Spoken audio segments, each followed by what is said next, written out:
nhưng thằng này liên tục chạy bay cái môi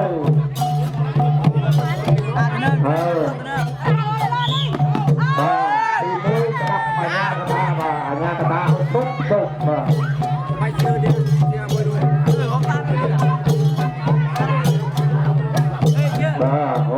từ lâu nữa à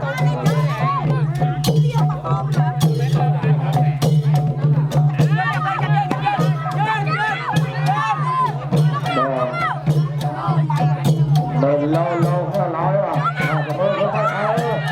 mà các bạn nhà